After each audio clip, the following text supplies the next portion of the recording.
아내가 그 딸의 머리를 묶어줄 때 의도한 거는 아니지만 가끔 이 머리카락이 세게 당겨질 때가 있어요. 여러분들도 그런 경험 해보셨죠? 이렇게 당기다 보면 의도치 않게 세게 이렇게 하면 그 머리 묶임을 받는 사람은 아프잖아요. 그래서 아! 이렇게 얘기해요. 아! 그럼 그때 아내는 뭐라고 얘기하냐면 괜찮아! 이렇게 얘기합니다. 그러니까 뭐 의도치 않게 뭐 이렇게 팔을 움직이다가 딸을 쳤다거나 아니면 뭐 딸이 만들어 놓은 뭐 작품이라던가 이런 걸 이렇게 건드려서 망가뜨리거나 이러면 아내는 그때 뭐라고 얘기하냐면 괜찮아 이렇게 얘기합니다. 근데 대충 저는 그 얘기를 들으면 어떤 의미인지 알 것 같습니다. 일단 뭐 내가 고의로 한 건 아니고 그럼에도 또 뭐 이거 사소한 거야 뭐 그렇게 예민하게 반응할 거 없어.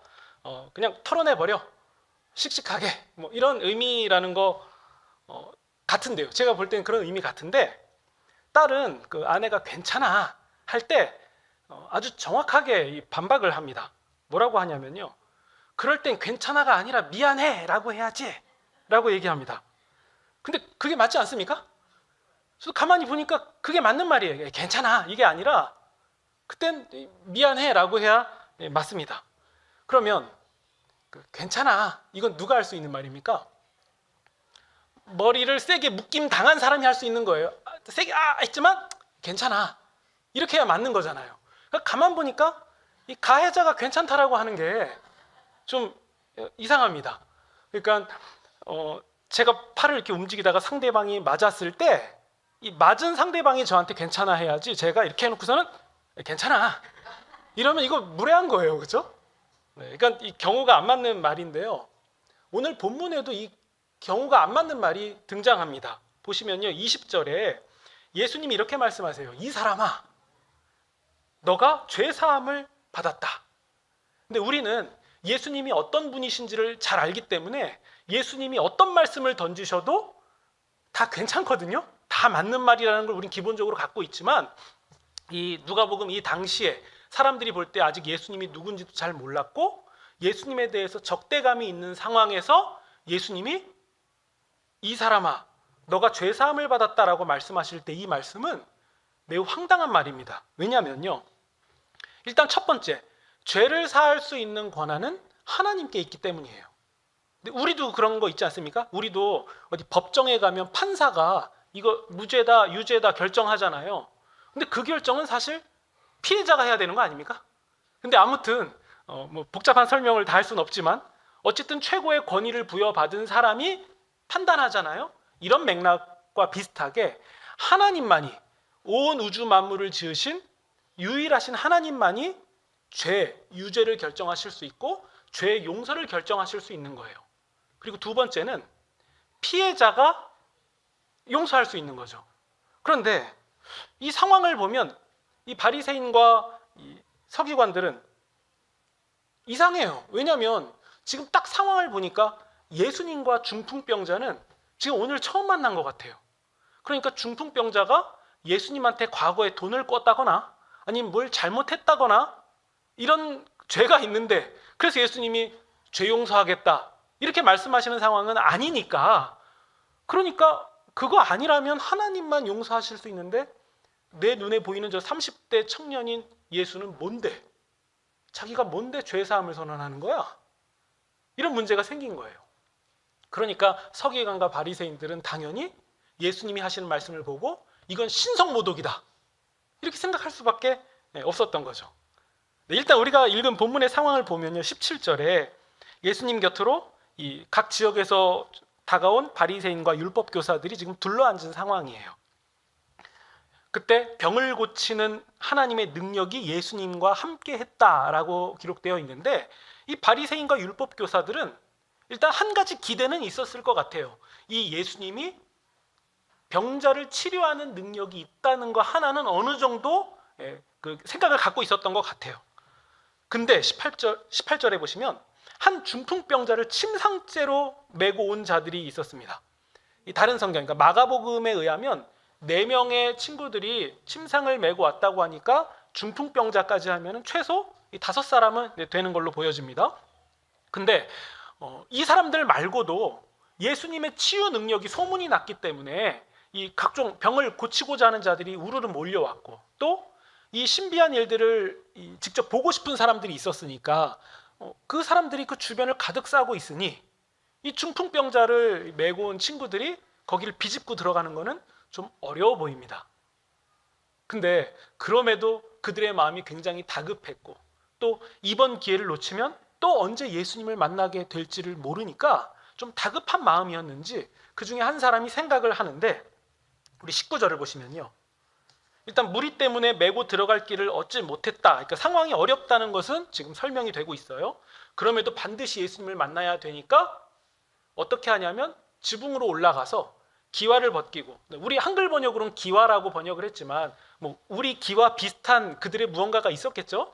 그 벽돌이든 뭐든 뭐 슬레이트든 뭐든 그걸 벗기고 병자를 침상째로 예수님과 그 무리들 한가운데로, 그러니까 예수님 앞으로 달아서 내립니다.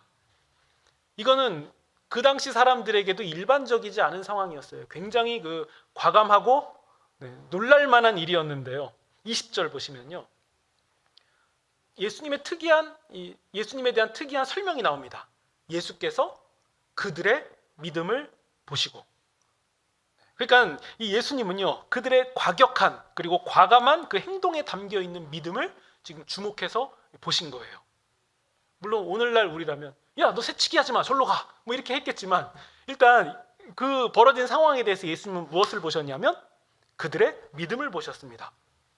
여기서 그들이라고 하면 뭐 성경학자들의 여러 설명이 있어요. 뭐 침상을 메고 온 친구들의 믿음일 것이다, 뭐 여러 믿음이 뭐 이렇게 설명이 있는데, 저는 그 중풍병자의 믿음까지 같이 봐야 이 맥락이 맞는 걸로 보여집니다.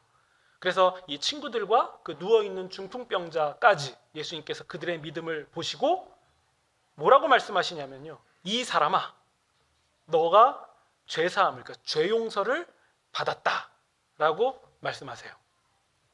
그러니까 지금 아까 제가 처음에 드렸던 설명 기억하시죠? 상황에 맞지 않는 말을 지금 하시니까 21절, 이 신성 모독하는 자가 누구냐라고 하면서 서기관과 바리새인들이 그 마음속으로 생각합니다. 오직 하나님 외에 누가 죄 용서할 수 있다는 말인가? 이해가 되시죠? 일단 서기관과 바리새인들은 예수님이 계속 치유의 기적을 일으키셨으니까 오늘도 치유를 일으키실 것이다라는 생각은 어느 정도 했을 것 같아요. 그러니까 치유가 일어나야 되는 상황이 이상한 게 아니라 죄 용서를 선언하시는 상황이 이상하다는 거예요. 그러니까 예수님은 그럴 자격도 그리고 권한도 없는 것처럼 보여집니다. 그리고 중풍병자랑 예수님은 처음 만난 것 같으니까 맞지 않는 말이고, 그리고 피해자만 할 수 있는 말이기도 하니까 또 그것도 맞지 않는 말입니다. 그러니까 황당하죠. 예수님의 말씀은 받아들이기 어려운 말입니다.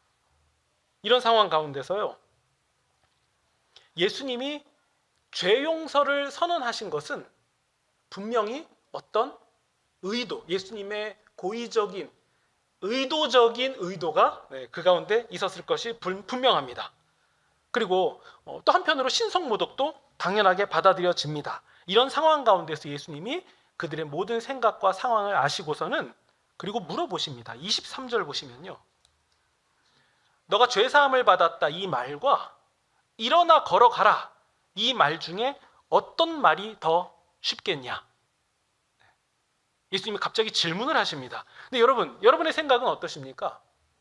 죄사함을 받았다라는 말과 일어나 걸어가라 라는 말 중에 뭐가 더 쉬워 보입니까? 걸어가라가 더 쉬워 보입니까? 근데 제 생각에는요, 저는 조금 마음이 나빠서 그런지 일단 사람들을 그 상황에서는 속여야 되니까 일어나 걸어가라라고 했을 때 그 중풍병자가 일어나 걷지 않으면 제가 이상해져요. 그러니까 아무 증거를 보여주지 않아도 되는 죄사함을 받았다, 이 말이 더 쉬워 보이긴 해요. 그러니까 죄사함을 받았다 그래 놓고서는 뭐가 눈에 보이는 증거가 일어날 필요는 없는 거잖아요. 그러니까 죄사함이 더 쉬운 것 같기는 한데, 근데 만약 정말 죄사함이 하나님만 하실 수 있는, 만약이 아니죠, 죄사함이 하나님만 하실 수 있는 권한인데, 그렇다면 그건 제가 못하는 거니까 불가능한 일이죠. 그러니까 뭐가 더 쉬운가라고 할 때에는 이것도 되는 것 같고 저것도 되는 것 같고 한데요, 근데 확실한 것은 예수님이 이 질문을 왜 하셨는지에 대한 목적이 나왔다는 거예요. 그게 뭐냐면요, 24절 보시면요. 인자가 땅에서 죄를 사하는, 그러니까 죄를 용서하는 권세가 있는 줄을 너희로 알게 하리라 라고 말씀하세요. 그러니까 예수님이 중풍병자에게 죄사함, 죄 용서를 말씀하신 것과 또 어떤 말이 더 쉽냐라고 질문하신 이 두 가지의 분명한 목적은 예수님께 죄사함의, 죄 용서의 권세가 있다는 것을 알려주시려고 하는 거라는 거죠.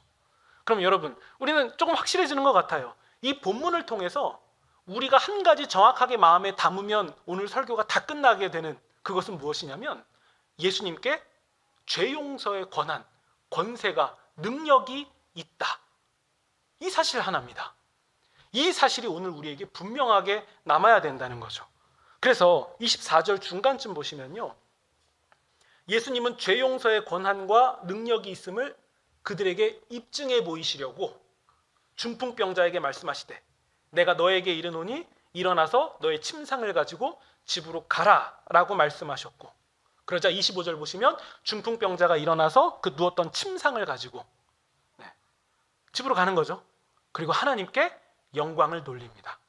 그리고 26절 보던 사람들도 하나님께 영광을 돌렸고 또 놀라워하면서 또 심히 두려워하면서 오늘 굉장히 놀라운 일을 보았다라고 말합니다. 그럼 여러분, 오늘 본문에서 점점 명확해지죠. 첫 번째, 예수님께서는 죄 용서 권한이 있으시다는 것이고, 두 번째, 예수님께 죄 용서 권한이 있다는 것은 일단 죄 용서 권한은 하나님께만 있는 거잖아요. 근데 예수님께도 죄 용서 권한이 있다는 것은 간접적으로 무엇을 말하고 있는 것입니까? 예수님이 하나님이시라는 말씀을 하고 있는 거예요. 예수님이 하나님이시다. 혹은 예수님은 하나님과 동등되시다. 예수님은 하나님의 모든 권세와 능력을 다 가지고 계신다. 이것을 지금 간접적으로 드러낸 거예요. 우리는 예수님이 어떤 분인지 알고 있기 때문에 이 사실을 받아들이는 것이 별로 어렵지 않지만 당시 사람들은 이 사실을 받아들이는 것이 매우 혼란스러웠을 거예요. 눈에 보이는 이 인간이 뭐길래 하나님의 권세와 능력과 권한이 이 사람에게도 있는가? 혼란스러웠을 것이 당연해 보이죠. 그럼 여러분, 우리가 여기서 좀 더 명확하게 해야 될 부분이 있는데요. 그게 뭐냐면요.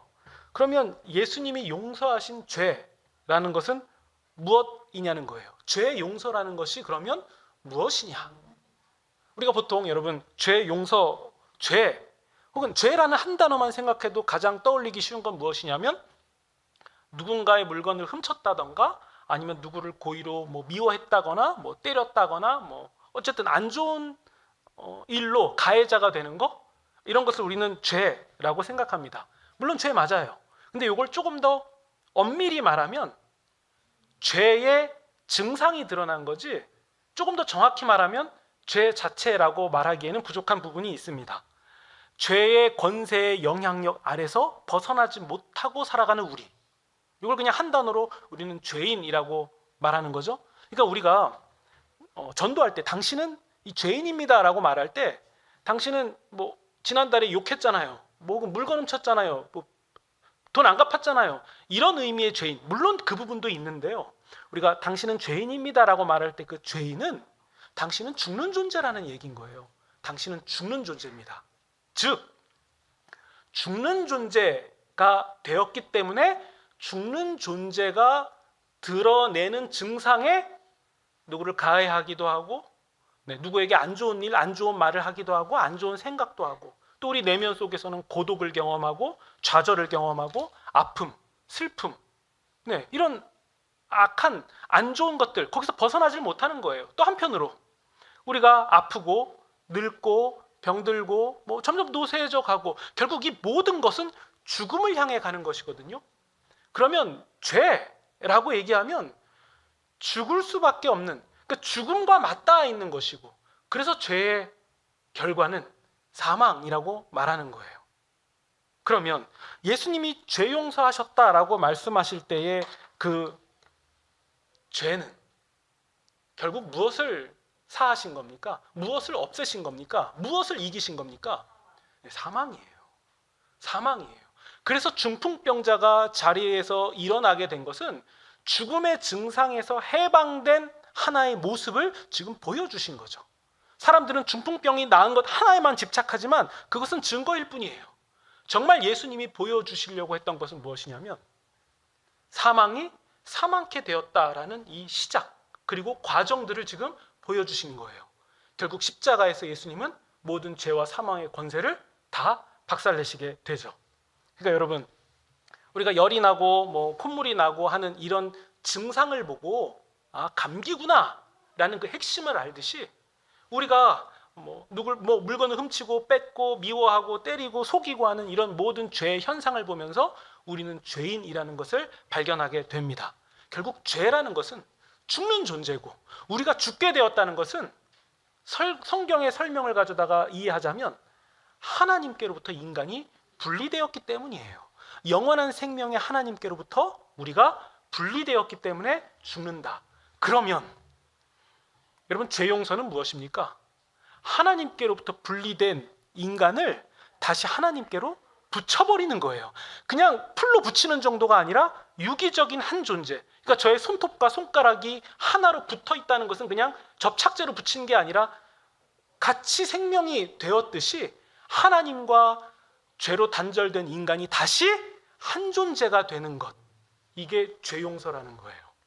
그러니까 여러분, 우리가 예수님을 믿는다는 것은 그냥 예수님 믿었으니까 죽은 다음에 천국 가는 그런 천국 티켓 그거 하나 받아가지고선 뒷주머니에 딱 차고 있게 만드는 그런 얘기가 아니라 하나님과 우리가 이제 한 존재가 되었다는 것을 말하는 거예요.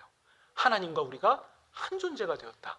그럼 여러분, 이 죄사함을 우리가 마음 깊이 담고 우리 생각이 깊이 담겨졌을 때 우리는 변화하지 않을 수가 없는 거 아닙니까? 세상을 다르게 살 수밖에 없게 되는 거 아닙니까? 내가 더 움켜쥐려고 했던 거 조금이라도 나누어 줄 수 있는 용기, 생각, 행동들이 점점 만들어지는 거 아닙니까? 왜죠? 우리는 하나님과 한 존재가 되었다는 것을 알았기 때문이죠. 예수님이 이 일을 하셨다는 것을 우리가 받았기 때문이에요. 그래서 여러분, 죄 용서라는 것은 너 과거에 어떤 잘못했잖아. 그거 없던 일로 퉁치자. 예수님이 없다고 했어. 그냥 그 정도가 아니죠. 법원에서 판결 내려주는 그냥 그 정도의 권세 권한이 아니죠. 하나님과 한 존재가 되었기 때문에 누가 뭐라고 하지 않아도 과거에 지었던 나의 잘못, 아니 지금의 나라는 존재의 이 완전하지 못함을 내가 못 견디는 거예요. 누가 지적하고 정죄해서 못 견디는 게 아니라 내가 하나님과 한 존재라는 사실을 알게 되고 나니까, 이게 사실이 되고 나니까 그걸 스스로 못 견디는 자가 되는 거예요. 그래서 선을 향해서 더 나아가려고 노력하게 되고 더 생명에 합당한 자로 살기 위해 몸부림치게 되는 내가 되는 거 아닙니까?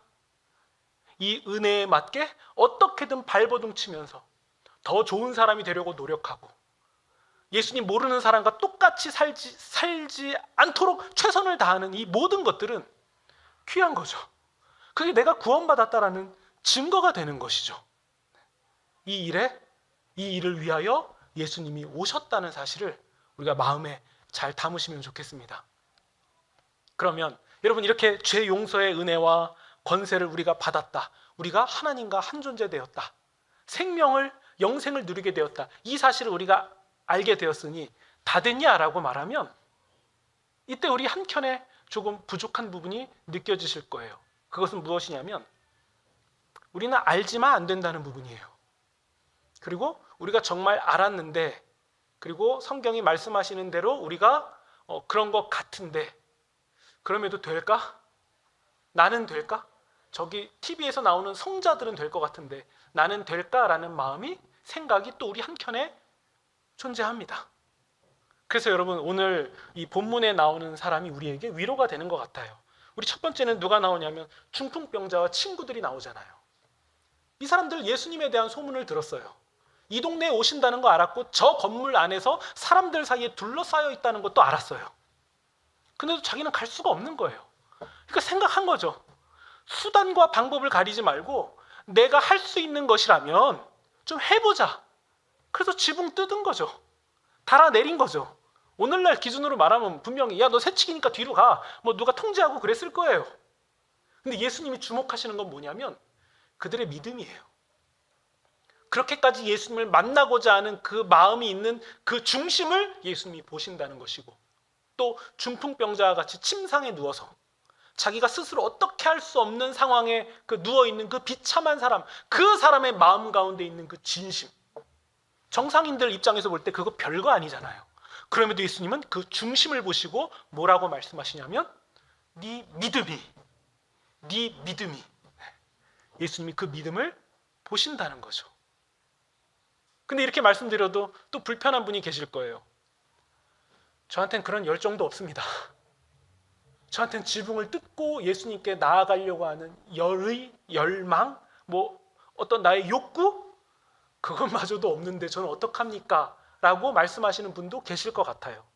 그래서 우리가 읽은 본문 그 다음에 누가 등장하냐면요, 27절 보세요. 그 후에 예수께서 나가사 레위라고 하는 세리가 세간에 앉아 있는 것을 보십니다. 지금 레위에게 마음이 있어서, 열망이 있어서 예수님을 따라다니면서 지붕까지 뜯어가면서 예수님 구경하려고 한 사람 아니에요. 세관에 앉아 있는 그냥 자기 일하는 사람이에요. 당시 세리라고 하면 매국노라는 거 이제 너무도 잘 아시죠? 근데 한편으로 똑똑한 사람들이에요. 최소 몇 개 국어 정도는 할 줄 알아야 세금도 거둘 수 있고 로마와의 어떤 그 행정적인 일도 수월하게 처리할 수 있는 거거든요. 당시에 외국어를 능통하게 할 수 있는 최소한 그 정도의 능력은 되는 사람들이에요. 그러니까 먹고 사는 일에 그다지 힘든 것도 없고 그냥 주어진 일상 편하게 살면 되는 사람이에요.